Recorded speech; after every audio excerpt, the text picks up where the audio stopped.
Hello, today we're going to learn about volume of a cylinder, cone, and sphere. So we've got three formulas that we're going to learn, and we're going to practice how to use them before you try some on your own. First up, we have a cylinder. So cylinder, it's like a can shape.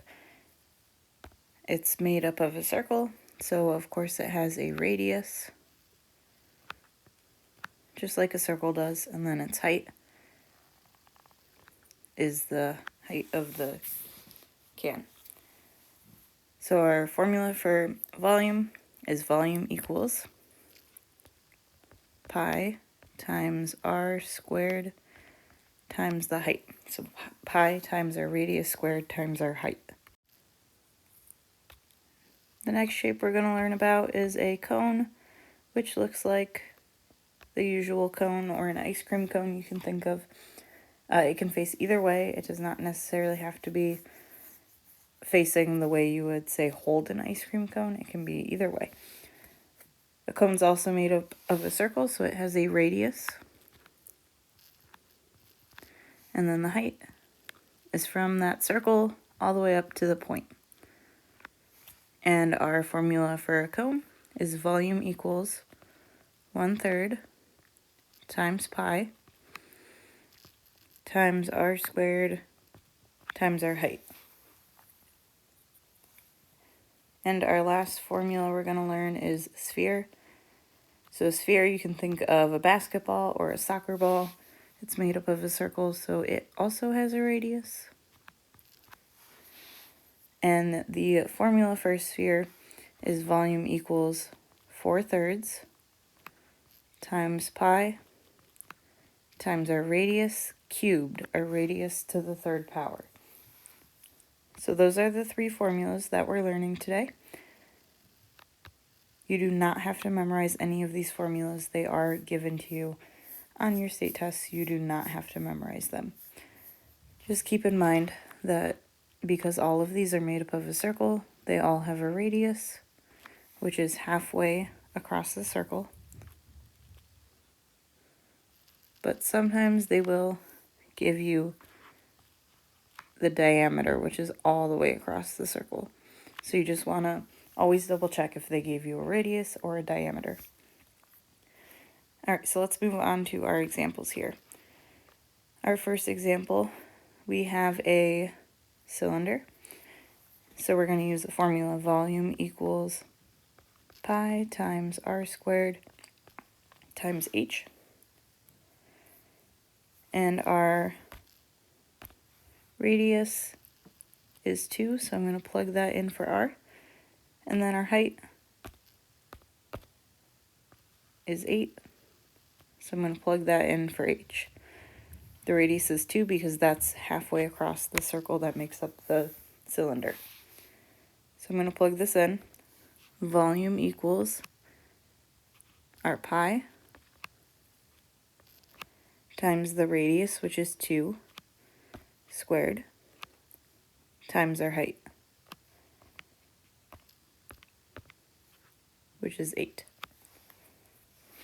So now they are asking for our answer in terms of pi. So all that means is that we are going to multiply everything besides the pi. We're going to leave the pi out for now.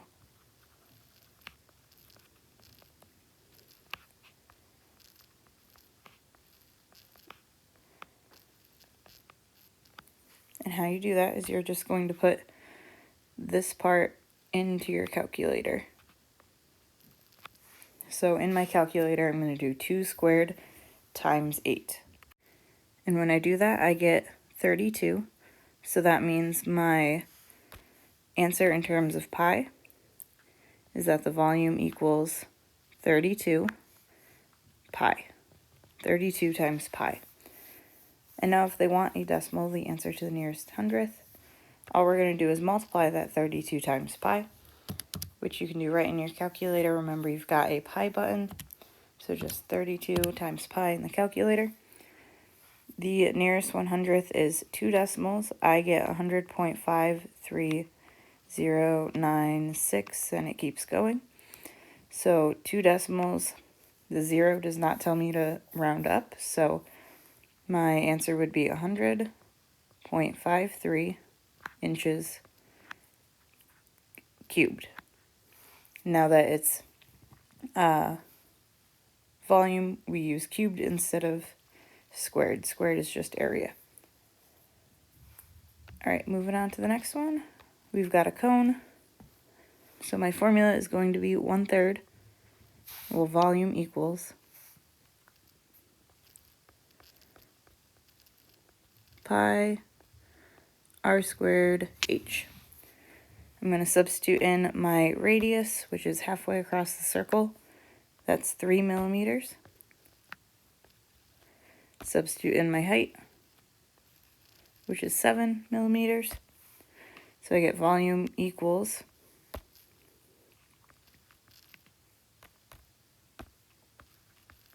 1/3 times pi times my radius, which is 3 squared, times 7. Now that I've substituted to get my answer in terms of pi, I'm going to multiply everything besides the pi. So I'm going to multiply my 1/3, my 3 squared, and 7. So my calculator, I'm typing 1 ABC 3 times 3 squared times 7. And I get 21. So that means my answer in terms of pi is volume equals 21 pi. And now to get my decimal, we are going to just do 21 times pi.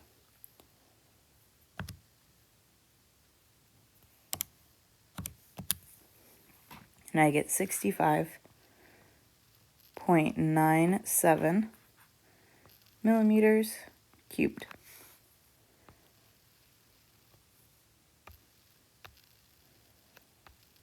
All right, now I've got a sphere. My radius is 5 feet.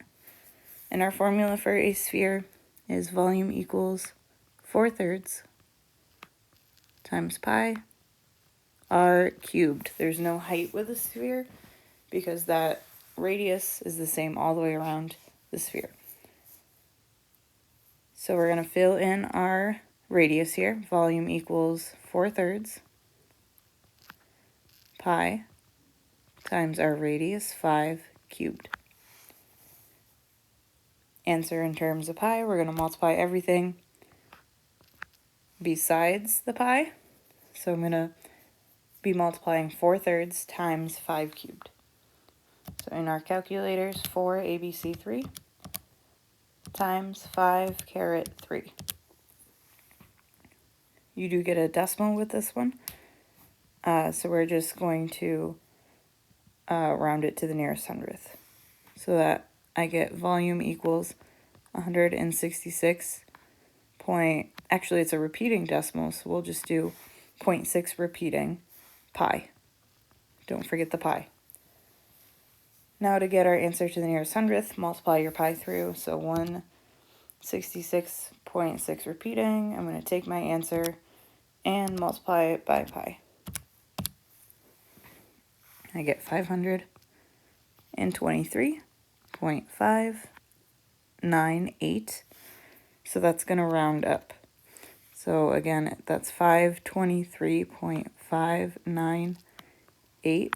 So the 8 is going to make my 59 round up to a 60 because the 9 pushes the up to a 0. So this becomes 523.60 feet cubed. Okay, moving on to number 4. We've got a cone this time, so our formula for a cone, let's write it out, is volume equals 1/3 pi r squared h. Remember, radius is halfway across the circle. They gave us the entire circle so far, so that is a diameter that they gave us. So the radius is half that, so what we're going to do is to get the radius, we're going to take our diameter and just divide it by 2. So the radius is 3.5 divided by 2. We get 1.75. That's for our radius, and then our height is the 4 inches. So let's fill in our formula. Substitute volume equals 1/3 times pi.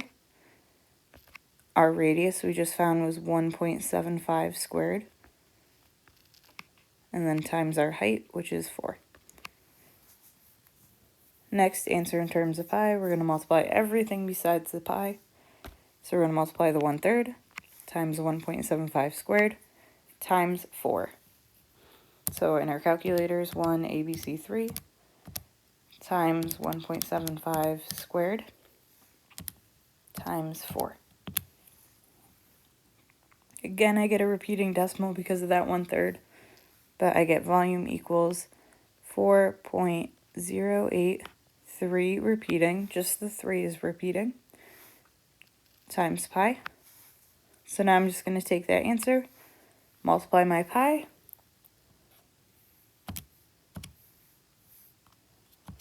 so take that answer, multiply by pi, to get your answer to the nearest hundredth. In my calculator, I see 12.828, so this 8 is going to make the 2 bump up to a 3, and become 12.83 inches cubed. Okay, question 5. We've got a sphere. So our formula for a sphere volume equals 4/3 pi times r cubed. And we got to figure out what our radius is. So looking at the picture again, they gave us a diameter. We need the radius. So to find the radius, we're just going to take our diameter, 45, and divide it by 2. So I know the radius is 22.5. So halfway across that sphere would be 22.5 centimeters. So let's go ahead and plug that in. Substitute volume equals 4/3 pi times our radius we just found, which was 22.5 cubed. Answer in pi, we're going to multiply everything besides the pi. So I'm multiplying 4/3 times 22.5 cubed. So calculator, 4 ABC 3 times 22.5 caret 3. You get a pretty big number because our radius is pretty big here. We get 15,187.5 pi. So then from there, just get our answer to the nearest hundredth. We're going to multiply that answer we got times our pi. And I get volume equals, in my calculator, I see 47,712.938. So the 8 is going to make my 3 bump up to a 4. So I get 47,712.94 centimeters cubed.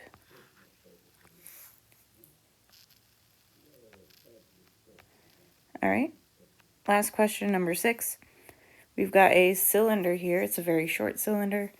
It almost looks like a cake pan. Our formula here is volume equals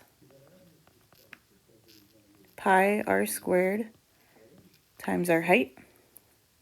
Our radius, they did give us this time, halfway across the circle is 6 inches, and then our height is 4.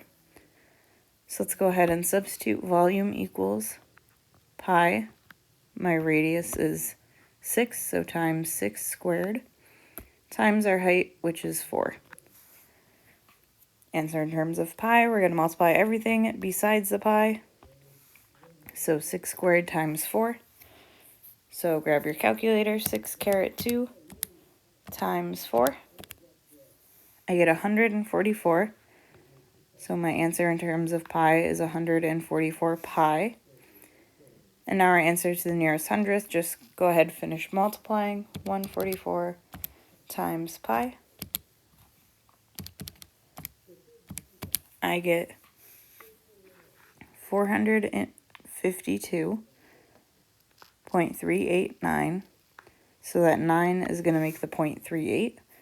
Round up to a 0.39. Remember, 5 and above, give it a shove. So 452.39 inches cubed. It's really important you know the difference between writing your answer in pi and writing your answer out to the nearest 100th, because they will ask you both ways, though you might just ask you one, or they might ask you to do both. And you want to make sure you're prepared for either way to write your answer.